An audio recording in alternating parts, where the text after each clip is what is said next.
ಪ್ರಜ್ವಲ್ ರೇವಣ್ಣ ಅತ್ಯಾಚಾರ ಕೇಸ್ನಲ್ಲಿ ಹೈಕೋರ್ಟ್ ಗರಂ ಆಗಿದೆ. ಪ್ರಜ್ವಲ್ ರೇವಣ್ಣ ಎಂದ ಮಾತ್ರಕ್ಕೆ ಕಾನೂನು ಚೇಂಜ್ ಆಗಿಬಿಡುತ್ತಾ? ಪ್ರಜ್ವಲ್ಗೋಸ್ಕರ ವಶಪಡಿಸಿಕೊಂಡ ಎಲ್ಲ ಫೋಟೋ ವಿಡಿಯೋ ಅಶ್ಲೀಲವಾಗಿವೆ, ಅಶ್ಲೀಲತೆಗೂ ಒಂದು ಮಿತಿ ಇರಬೇಕು ಅಂತೇಳಿ ಹೈಕೋರ್ಟ್ ಹೇಳಿದೆ. ಏನೇನು ವಿಡಿಯೋ, ಅಮೂಲ್ಯ ವಿಡಿಯೋಗಳು, ಅಮೂಲ್ಯ ಫೋಟೋಗಳನ್ನು ವಶಪಡಿಸಿಕೊಳ್ಳಲಾಗಿದೆಯೋ ಸೋಫಾರ್ ಪ್ರಜ್ವಲ್ ಕಡೆಯಿಂದ ವಶಪಡಿಸ್ಕೊಂಡ್ರೋ ಬೇರೆ ಕಡೆಯಿಂದ ಸಿಕ್ತೋ ಬೇರೆ ವಿಚಾರ.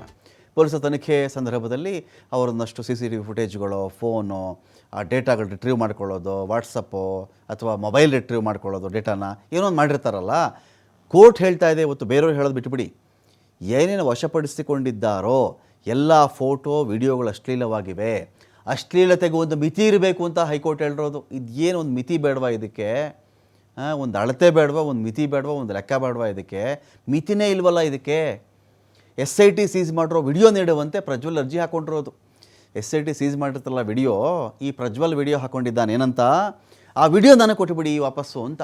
ಇವನಿಗೆ ಅದು ಬೇಕಂತೆ ಈಗ ವಿಡಿಯೋಗಳದು. ಗೊತ್ತಿಲ್ಲ ಏನಕ್ಕೆ ಇವನಿಗೆ ಪ್ರಜ್ವಲ್ಗೆ ಈ ವಿಡಿಯೋಗಳು ಬೇಕು ಅಂತ, ನಮಗೆ ಗೊತ್ತಿಲ್ಲ. ಪ್ರಜ್ವಲ್ ಅರ್ಜಿ ವಿಚಾರಣೆ ವೇಳೆ ಎಲ್ಲ ಫೋಟೋ ವಿಡಿಯೋಗಳನ್ನು ವಾಪಸ್ ಕೊಡಲ್ಲ ನಿನಗೆ.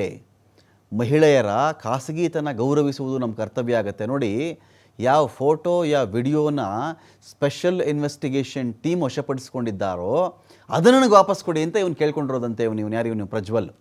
ಇದನ್ನು ಕೇಳಿರೋದಕ್ಕೆ ಕೋರ್ಟ್ ಹೇಳಿದೆ ಅದನ್ನೆಲ್ಲ ಕೊಡೋಕ್ಕಾಗಲ್ಲ, ಅಶ್ಲೀಲತೆಗೆ ಒಂದು ಮಿತಿ ಬೇಡವಾ? ಮಹಿಳೆಯರ ಖಾಸಗಿತನ ಗೌರವಿಸೋದು ಕೂಡ ನಮ್ಮ ಕರ್ತವ್ಯ ಇರುತ್ತೆ ಇಲ್ಲಿ.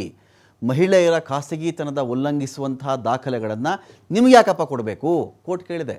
ಪ್ರಜ್ವಲ್ ಪೂರ್ತಿ ವಿಡಿಯೋ ಕೊಟ್ಟುಬಿಡಿ ಅಂಥೇಳಿ ಹೇಳ್ಕೊಂಡಿದ್ದು. ಪ್ರಜ್ವಲ್ ಪರ ವಕೀಲರಿಗೆ ಹೊತ್ತು ಹೈಕೋರ್ಟ್ ಈ ಪ್ರಶ್ನೆಯನ್ನು ಕೇಳಿದೆ.